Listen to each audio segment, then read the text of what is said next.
अस्सलामुअलैकुम मैं सिफरा समेत तमारी से सिंध शान इस्लामिक टीवी यकीन उम्मीद है तमाम खुश चाक चंगा भला होंदा। असां फैज़ान मदीना में मौजूद आहियूं अल्हम्दुलिल्लाह। ऐं माशाअल्लाह फैज़ान मदीना जे अंदर मस्जिद जो जेको नज़ारो तव्हांखे ॾेखारे रहिया आहियूं। देखो माशाअल्लाह हिते मदनी मुज़ाकरा थींदो आहे हर हफ़्ते जे हिसाब सां। ऐं अल्हम्दुलिल्लाह इहो सैन फैज़ान मदीना जो आहे। इतने तकरीबन मेरे ख्याल से काफ़ी मुल्क न पर पूरी दुनिया का मानू होते जेके अमीर अल सुन्नत से मोहब्बत रखंदा आहिनि आशिकान रसूल आहिनि सब इतने घुमण के लिए भी ईंदा आहिनि। काफ़ी पहिरीं तरीक़े पर शरीत जेके हूंदा आहिनि जेके शरीत मुताबिक़ हलंदा आहिनि उहे बि ईंदा आहिनि हिते फैज़ान मदीना में। ऐं अल्हम्दुलिल्लाह तव्हांखे हिकिड़े प्यारे इंसान से मोहब्बती इंसान से मुलाक़ात करायूं। वालेकुम सलाम वालेकुम तरवा खुश हो अल्लाह जा करम दुआऊं तू बुधाए वासिफुल्लाह खुशी खैर अल्हम्दुलिल्लाह। तव्हां ते कीअं आयो छा घुमियो ॿियो? सभिनी खां पहिरीं त मुंहिंजी नियत हुई त अॼु जो तबादले जो सिस्टम करायो इहो छुटे जे हवाले सां। सही त मूं चयो त अॼु कुझु हितां चादरूं वग़ैरह किताब वग़ैरह टोपी वग़ैरह वठण जो इरादो हो। सही पर इन खां सभिनी खां पहिरीं जेको शौक़ु हो त फैज़ान मदीना जेको आहे इलाही टाइम कोन आया आहियूं ॾिसूं त फैज़ान मदीना में हींअर छा आलम आहे। हिते आया आहियूं माशाअल्लाह ॿारूं लॻियूं पियूं आहिनि माण्हू खे सफ़ाई पिया कनि के होॾां पिया वञनि के होॾां पिया वञनि माशाअल्लाह ॾाढो मज़ो पियो अचे। सही इहे दीनी दरसगाह सम्झ बेशक हक़ीक़त हिन में इलाही मज़ो अचे पियो। मस्जिद आहे हिन में माशाअल्लाह अल्लाह ताला जे फज़ल ऐं करम सां असांखे इहा सआदत नसीब ठही आहे। अल्लाह ताला हर कंहिंखे अहिड़नि मस्जिदनि में अचण जी तौफ़ीक़ नसीब फरमाए।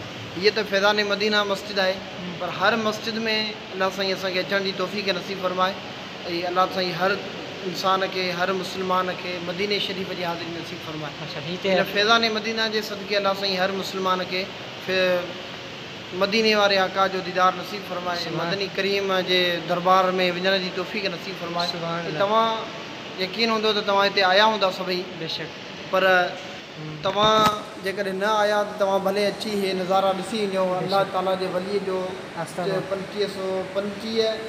2540 साल अॻु में 25 या 40 साल अॻु में बुनियादु रखियो वियो। माशाअल्लाह जी बहितरीन नमूने सां हिते वॾी मस्जिद ठहियलु आहे। पूरी दुनिया में तबलीगी नेटवर्क हले पियो दावत इस्लामी जो त माशाअल्लाह सुठे नमूने सां कमु हले पियो। त तव्हांखे अर्ज़ु ई आहे तव्हां हर अहले सुन्नत वारनि सां वाबस्ता रहो। ख़ुसूसन तव्हां दावत इस्लामी सां वाबस्ता रहंदा तव्हांखे ख़ौफ़ ख़ुदा इश्क़ मुस्तफ़ा नसीब थींदो। अल्लाह साईं खां दुआ आहे कि असांखे जेको कुझु ॿुधोसीं अमल करण जी तौफ़ीक़ अता फरमाए। इहो माशाअल्लाह अली अख्तर बिरादर जेको माशाअल्लाह ॿुधाए रहियो फैज़ान मदीना बाबिल मदीना जे बारे में। हिते यकीनन अमीर अल सुन्नत जी आमद थींदी आहे ऐं अल्हम्दुलिल्लाह ऐं माशाअल्लाह हिते जेके बि आशिकान रसूल आहिनि हाज़िरी ॾींदा आहिनि ऐं अमीर अल सुन्नत जे फैज़ान मां इहे फैज़ान बि वठंदा आहिनि ऐं पंहिंजे लाइ आख़िरत ऐं दुनिया जे आख़िर जो सरमायो सफ़र कंदा आहिनि। यकीनन तव्हां ॿारहीं मंज़र फैज़ान मदीना जो ॾेखारियूं था। हलूं था ॿारहीं मंज़र जे तरफ़।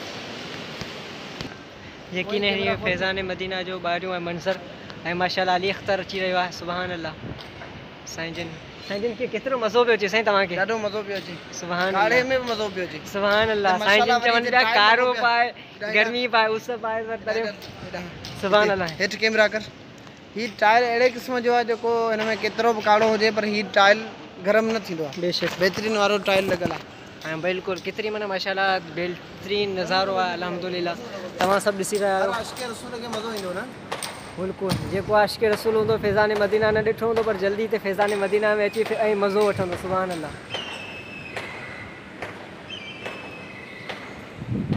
माशाअल्लाह सुभान अल्लाह। अल्लाह खां दुआ आहे अल्लाह तबारक तआला असांखे नेक सालिह बणाए ऐं इंशाअल्लाह ही कराची में फैज़ान मदीना ऐं माशाअल्लाह पुरानी सब्ज़ी मंडी में आहे। अल्हम्दुलिल्लाह ऐं पासे में तव्हांखे पार्क आहे उनजा झूला तव्हांखे ॾेखारियूं था। ऐं थोरो परे आहे तव्हां हितां ई ॾेखारे छॾियो। हितां तव्हांखे झूला ॾेखारियूं था। थोरो ज़ूम था करियूं न मोबाइल खे वीडियो खे जीअं तव्हांखे आसानी सां थोरो तव्हांखे ॾिसण में ईंदो यकीनन। ऐं इहो गुंबज़ आहे सुभान अल्लाह। इहो गुंबज़ हिन गुंबज़ में 3 कलर आहिनि। हिकिड़ो सब्ज़ गुंबज़ ख़ज़रा जो आहे ॿियो आला हज़रत जो आहे टियों ऐं गौसे पाक दिन जो आहे। सुभान अल्लाह विचूं गौसे पाक जो आहे हेठियों आला हज़रत मथियों गुंबद ख़ज़रा नबी पाक जो। नबी करीम सल्लल्लाहु अलैहि वसल्लम साईं जन फरमाए रहिया आहिनि साईं माना कहिड़े कलर जे हिसाब सां माशाल्लाह गुंबद ख़ज़रा जो कलर जेको आहे सो साओ कलर आहे। सुभान अल्लाह, ऐं तव्हां ॾेखारियो सुभान अल्लाह। जो हुन में विचूं जेको कलर आहे तव्हां ॾिसंदा हूंदा पीरनि जे पीर दस्तगीर महबूब सुबानी सैयद अब्दुल क़ादिर जिलानी जो निस्बत सां कयो वियो आहे। अमीर अल सुन्नत इहे पंहिंजे पसंदीदा गुंबद ठारायो आहे। जो आख़िरी जेको कलर आहे उहो आला हज़रत इमाम अहले सुन्नत जेको असां जो तक़रीबन 100 साल 101 साल तक़रीबन थी विया उन्हनि जे गुंबद जो जेको कलर आहे वेठो हुनजो आहे। सुभान अल्लाह, इस्तक़ामत आमीन आमीन। मूंखे ॾींदा इजाज़त, ताते पैर जाते पैर ताते केर।